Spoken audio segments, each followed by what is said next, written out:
Hello and welcome to Shout, Outdoor Lifestyle Magazine. I'm pleased that you can be with us today, and we've got a guest, Dr. Michael Guillen, who is a scientist, and not just any scientist, one that's done just a little bit of work over the years. So I'm going to be quiet and ask Dr. Guillen for you to go ahead and share a little bit about who you are. Thanks for being with us today. Oh, well, Brad, my goodness. Yes, it's a joy to be with you. Just a short story is I was born in East LA, smack in the middle of the Mexican Barrio, gangs and all. And by the grace of God, here I am speaking to you. And it's been a life that I could have never imagined. I wanted to be a scientist since I was in the second grade, and my life has taken me so far beyond that dream. I speak about the difference between dream and destiny. And I encourage young people, especially, to dream big. I have a Gen Z son. I say, dream big. But on your way to chasing that dream, make sure you don't have the blinders on, because God's going to throw you opportunities and people your way. And that's going to steer you. If you're open to your heart, you're open your heart to it, that it's going to steer you towards your destiny. And I'm certainly an example of that. I wanted to be a scientist, and then I ended up getting into the media. I was the science editor at ABC News for 14 years, traveled the world, saw the world, reported on the biggest science stories of our time, got Emmy Awards for my work, and was inducted into the Explorers Club, which is the Explorers Hall of Fame, and on and on and on and on. But you know what? I'm a child of God above all, and I've written this new book that I'm really looking forward to talking to you about. But thank you, Brad. Thank you for having me on the show. Talk about how, as you say in your book, creation and God can rescue us from the smallness of our everyday life, change the way we think, transform us into a new person, and help us be all that God has created us to be. Wow, you don't ask simple questions, Brad, but that's a profound question and a beautiful one, and it deserves a thoughtful answer. I'll try to give it to you. As I said, I was born in East LA. It's pretty much of a concrete jungle, and so many people are living their lives out in concrete jungles all over the world. They never really get to experience God's creation, just the natural world. They're surrounded by huge buildings, by traffic, honking horns, and all the rest of it. And I think that this new book that I've written, Let Creation Speak, and there's an exclamation mark after the title. I want people to know that that's purposeful, because creation has a lot to say to us. And if we're in the middle of the concrete jungle, in the middle of the hustle and bustle and the blaring of the horns, we're not going to hear creation speaking. We're going to be deaf, dumb, and blind to creation. And it's one of the reasons why my wife and I, fairly early on, when I was teaching at Harvard, I taught physics at Harvard for about 8 years. So we were in Boston and Cambridge and so forth. And that's a concrete jungle. It's a beautiful city, but it's still a concrete jungle, lots of traffic. And I remember I was also at ABC News at the time, and I just felt overwhelmed. I felt trapped in some ways. Here was going dashing off to cover this story in Japan, or this story at Prince William Sound, or this place over here in the Philippines. And I would tell my wife Laurel, I said, gee, I just need to escape from this craziness of everyday life. And so we ended up getting a country property about a mile outside of Boston, to the west of Boston, about central Massachusetts. And let me tell you, yes, sir, Brad, it's beautiful. And that was really the beginning of our living in the country. And believe it or not, ever since then, we've done our very best to live in the country precisely so that we can hear creation speak, feel closer to God, get out of doors, and experience the beauty and the awe and the wonder of God's creation. I find it interesting that nowadays, and I'm not making this up, people can Google it to confirm, doctors who are treating people who are under stress are actually prescribing nature. They're telling people, go and here's my prescription for you. Take a half-hour walk every day somewhere. If you're in the city, go find a park somewhere at the least. But just get out and breathe the fresh air. Just try to get close to the natural world, God's creation. And so, yeah, this book is very much an invitation. I think the subtitle of the book is 100 Invitations to Awe and Wonder. And yes, it was written with Christians in mind. Obviously, I'm a Christian. But I think even an atheist could really find joy in reading this book, because it's really 100 stories, 100 short stories about animals and plants and natural phenomena and all the things that are hidden by the concrete jungle that are just all about the natural world, God's creation. And it is speaking to our hearts, speaking to our souls, speaking to our spirits, and speaking healing into ourselves. You do a really good job of making it solidly Christian, but writing it in a way that anybody can just really get engaged with it. So applause to you for that. It's just that's so much needed, and we try to produce content ourselves that isn't just for the Christian, but it's for the much broader number of people out there that need to discover who God is. Yeah, I'm glad you bring that up, Brad, because a lot of people who follow me online are actually atheists, Buddhists, got a lot of Muslims. And I respect every religion. When I was much younger, I began life as an atheist. I tell that story in my previous book, Believing is Seen. I tell my journey from atheism to Christianity, and in between atheism and Christianity, where I was a young man exploring all the major religions, Hinduism, Buddhism, transcendental meditation, Judaism, and Islam, and so forth. And I finally landed on Christianity for very good reasons. But that's one of the things I like about your magazine. I mean, what's there not to like about the great outdoors? And just so people will understand who are watching this, in the book, the 100 Invitations consists of a short story, a fascinating story about the natural world, God's creation. It's followed by a little section of reflection, my reflections on, okay, what does this mean to us? How does this apply? If I'm talking to you about humpback whales, why does that matter to me in my everyday life? And then I quote scripture. So if you're a Christian, you get the full diet. I mean, you get the appetizer, the main course, and the dessert. And but if you're not a Christian or put off by that, you can just read the short story and maybe even the reflections.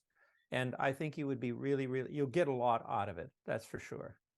For our readers who are thinking, Michael Guillen, PhD, has earned a platform to speak and be considered seriously, I could never represent Christ in academia, the workplace, or among my fellow outdoor enthusiasts. What advice can you offer? And what must we do to convert that into actual engagement and influence? The fact is that faith is the foundation of everything in life, everything, including science. You cannot do science without faith. There are certain things that you need to take on faith in order to be a good scientist. Starting off with the scientific method, you have to have faith in the scientific method that it will lead you to reliable truths. I don't want to get into that. That's a rabbit hole that I discuss again in my last book, Believing is Seen. But that's just a little thing for me. I just want to make the point very clearly. Look at me. I'm a scientist. I've got a threefold PhD in physics, math, and astronomy that I earned at Cornell. As I've already said, I taught physics at Harvard for 8 years. But I'm also a Christian, and I am a serious Christian. I'm not just a go to church on Sunday Christian. My faith means everything. My faith in God, my faith in Jesus means everything to me. It informs everything I think, everything I say, everything I do. No, I'm not standing here and saying I'm Mother Teresa. That's not what I'm saying. I am a 24-karat gold sinner. But what I'm saying is that I am constantly asking myself, what should I do? What decision should I make minute to minute when I'm talking to somebody or when I'm doing something? So what I'm saying to you, Brad, is look at me.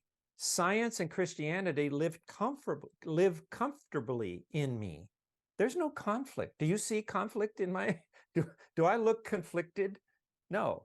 The fact is that when I was much younger and I started asking really tough questions, I was a scientist. I was a grad student at that time at Cornell. And so science meant everything to me. It was my Oracle of Delphi, if you will. I realized very quickly that science did not have all the answers to the questions I was asking. I had to look elsewhere. Didn't mean that I had to scrap science. It just means that I had to supplement science with something bigger than science. And so for me, that bigger thing is the Christian worldview as described in the Bible. And so I would urge, getting to the point of your question, what I advise, what I find too much of, Brad, is a kind of fear or dread or animosity, bad feelings among my fellow Christians towards science. They see it as an enemy. Partly it's because they have been told to see it as the enemy. It isn't. You remember that science, modern science, the modern scientific method, was popularized in Christian Europe during the 16 and 1700s. And so by Christian scientists, people like Isaac Newton and Galileo Galilei and so many others, Robert Boyle and so forth.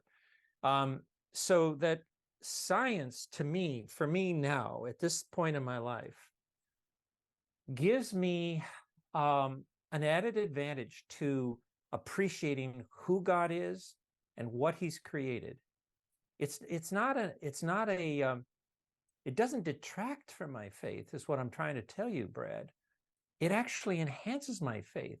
I just want to advise my Christian brothers and sisters, please, I just implore you to stop seeing science as the enemy. Are there people who will use science against God? Yes, of course. But don't blame that on science. These are just people who have hijacked science, who are trying to make you believe that science is the enemy, but it isn't. Science is not the enemy. Science will give you, when you're reading the Bible and you read something in the Bible, if you've informed yourself scientifically, your reading of the Bible is going to be that much more enhanced. Remember what the first and most important commandment is: love the Lord your God with everything you have, including your mind. Why would God give us a mind if He just wanted us to have blind faith? There's a beauty to blind faith. Yes, there is a beauty to it, but there's also an ugliness to it, because you are basically closing your eyes. You're saying, okay, well, I don't want to see what God created. I don't care. It doesn't matter to me. I just believe in the Bible, and that's all. That's good enough for me. I have a lot of people who believe that, and that's fine. I'm not judging them. But all I'm simply saying in response to your question is that science can help, not hurt, your Christian faith. Oh, that's really good. Thank you for sharing that. As the father of 3 adult children with spouses and as the grandfather to 10 grandchildren, now more than ever before, I realize and I'm reminded by God that a big role I have in life is to first and foremost guide them. I remember one time all the grandchildren were running around in the yard playing and fully engrossed in what they were doing. That's a good thing.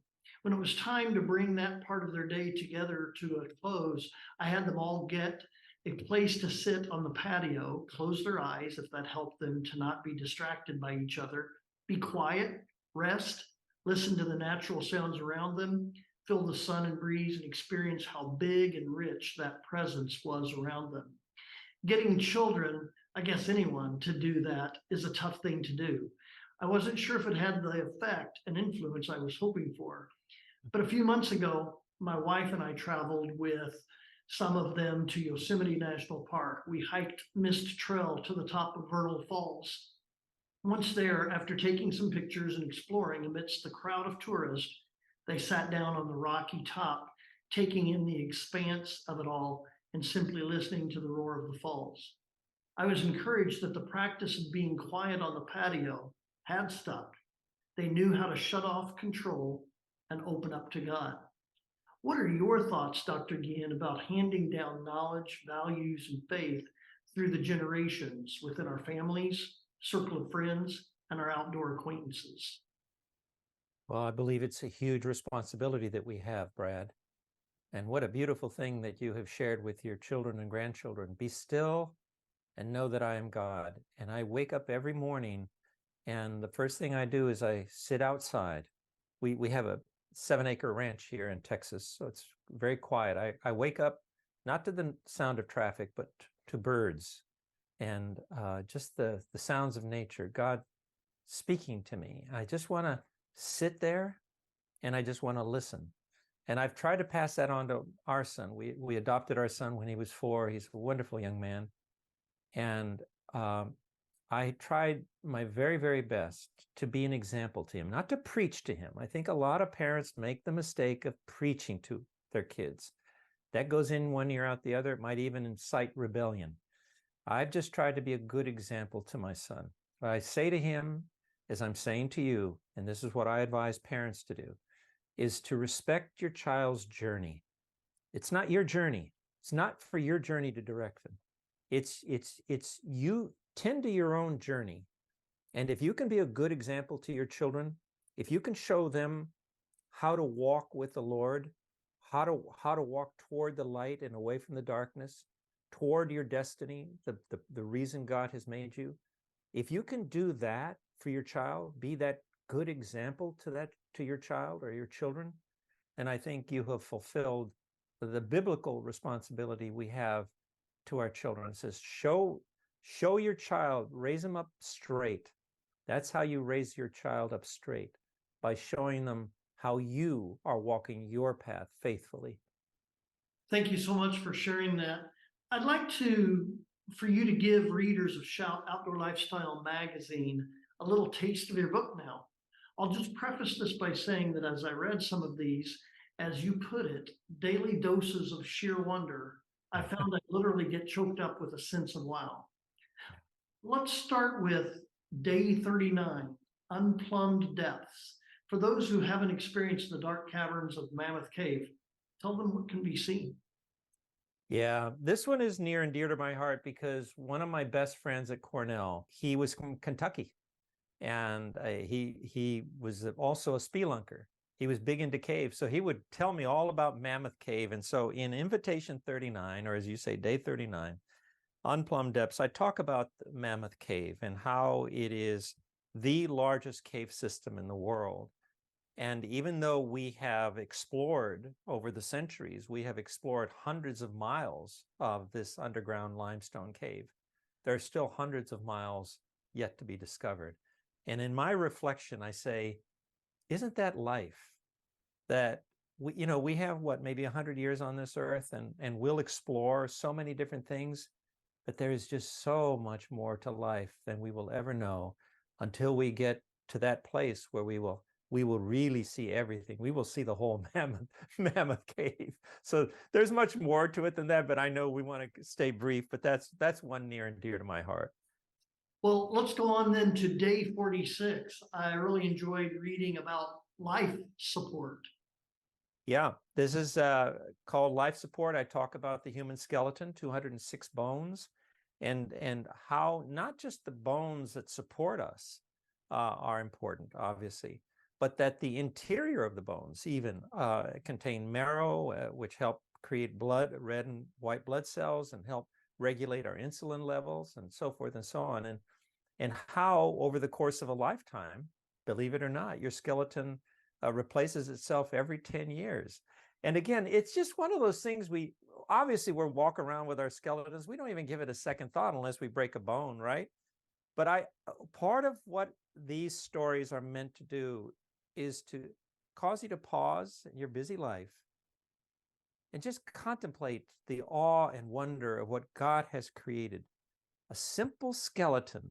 There's nothing simple about it. It is profound. And so when you read this story about the human skeleton, you will realize that God is just an amazing designer. He's an amazing. God knows what he's doing. He knew what he was doing when he created us. So that's just one little example. On day 73 of your book, Providential Provisions, this one really spoke to me as I live in wetlands area of coastal Virginia, where the bird population and diversity are huge. We used to daily fill the hummingbird feeder, but instead now our garden is filled with flowers, a source of food for not only hummingbirds, but goldfinches, butterflies, and more. I thought the sugar water mix was a good thing, but it turns out the natural flowers provide better nutrition designed by God for these winged creatures. Yeah, they do. I'll tell you, when I look at birds, they're and fluttering around, and we have boxes, nest boxes all over our ranch, deliberately created to attract bluebirds, but we also have all the other kinds, cardinals and so forth and so on. And what we've discovered is black oil sunflower seed is one of the seeds that they most prefer. But you're right, because my other love, in addition to birds, is flowers. And it turns out they go well together. And so we plant. When we choose flowers here, or even fruit trees, we don't just plant them for our own sake. We plant them for the birds, because they are God's little creatures, and we want to do everything we can to keep them well fed and well cared for. So this invitation, the providential provisions, is all about birds and how God has provided them with everything that they need, even in the most extreme conditions. God, and I give a couple examples. I won't get into, I don't want to spoil it for the reader, but give a couple examples of how just marvelous God is able to provide for the birds of the world. Last one, day 95, bigger than you. It's one of my favorites. It's about the Great Barrier Reef, and Laurel and I, my wife and I, had a chance to actually fly to Australia. I was on my way down to the South Pole, and stopped off in Australia, and we went snorkeling in the Great Barrier Reef. I'm not a great water guy, but I couldn't resist the temptation, so I've seen it. It is one of the great wonders of the world, obviously, and made up of thousands of individual reefs. People may be surprised, it also includes like 900 islands. So there's a lot to the Great Barrier Reef. But the point I make here, not only I tell the whole story of the Great Barrier Reef, but then I also make the point that you know what? There is a diversity of life that is attracted to this reef. It's not just the coral, but you have porpoises and dolphins, and you have many other animal species, marine animal species that call the Great Barrier Reef home. And yet there's this great diversity, and they all live in peace and harmony. And that's God. That's God, that he's modeling for us how we can live in peace and harmony with people very different from ourselves. So in every single one of these invitations, it's an invitation to pause from your mundane routine and just start your day with a sense of awe and wonder of what God has created for us all around us. You want evidence for God? Just stop and listen. Stop and look. Stop and consider what God has created. This is not an accident. There are people who believe it's an accident, and yet there's no everyday example that you can point to me that says, well, you know, that accident created this something so magnificent. It is evidence, it's overwhelming evidence of God's creation. And so this book is just meant to lift you up above the mundane, to help you understand the awe and wonder, not only of creation, but above all of the Creator. Don't worship the creation. Enjoy it. Let it inspire you. Breathe in the fresh air. Look at the sights. Listen to the sounds. But at the end of the day, don't worship creation. You worship the one who made the creation, God himself. And that's the best way to do it. I want to say this finally, and that is, I've been very fortunate to be able to travel the world. I mean, literally, I've been to the North Pole, the South Pole, the bottom of the Atlantic Ocean, but there won't always be people who can travel the world. This book, Let Creation Speak, brings the world to you. It gets you out of the house and gets you outdoors into the great outdoors, the outdoors that God created, not the outdoors that we created, but the outdoors that God created. This is the vestiges of the garden, right? As fallen as it is still beautiful. I'm curious, our magazine is called Shout, Outdoor Lifestyle Magazine, because we really encourage our readers to live life for Christ in such a way that when they get outside, whether they literally shout or just in what they do and how they experience it, they experience that shouting sensation. So I'm curious, have you ever been somewhere, South Pole, wherever, and just taken that moment to shout? And if so, what What was in your mind when you did that? Wow, I have so many answers to that, but I would tell you, I was shooting a story in St. John's, Newfoundland, and I remember being very intent on the filming. But then I heard a sound that I'd never heard before. It's even difficult to describe to you in words. And I followed that sound. And as I rounded this cliff, I came upon this beach, but it was no ordinary beach. Instead of sand, there were pebbles. And every time a wave would come in, it would just shove all these pebbles around and make this musical sound that I have never heard in my life before or since. And I shouted with joy. I said, "My, come!" And to my colleagues, I said, you gotta come and see this. It's unbelievable." And so after all these years, I remember that it was just so unusual and so uncanny. And I think that's what I relate to in terms of my outdoor activities. I love to jog. I like to hike, especially just getting away from it all, just being alone with God. I like doing that. And I think that when I think back to all the experiences that I've had, oh my gosh, I have seen so many beautiful things. And there's even, by the way, a beauty in the eruption of a volcano. There is there's a violence there, obviously, deadly violence if you don't respect it. But I almost liken it to Moses going up Mount Sinai, and he comes back with his hair white. He's just like, he's seen the glory of God. The glory of God is like an erupting volcano times a gazillion, right? I mean, God's glory is blinding. You can't even see it, and yet it's beautiful. And so I would say that experience that I had, though, in St. John's, Newfoundland, at that beach, was something that I always remembered. I've been speaking today with Dr. Michael Guillen, the author of the new Tyndale book titled Let Creation Speak, with an exclamation mark. And I encourage our readers to get it, to dig into it, to get an extra copy while you're at it, because this is going to be a book that you'll want to share with your fellow climbers, your hikers, those you bike with, or whatever you do outdoors. And Dr. Guillen, thanks you so much for being with us today. God bless you and your listeners and your viewers and your readers, Brad. It's been a joy. God bless you, brother.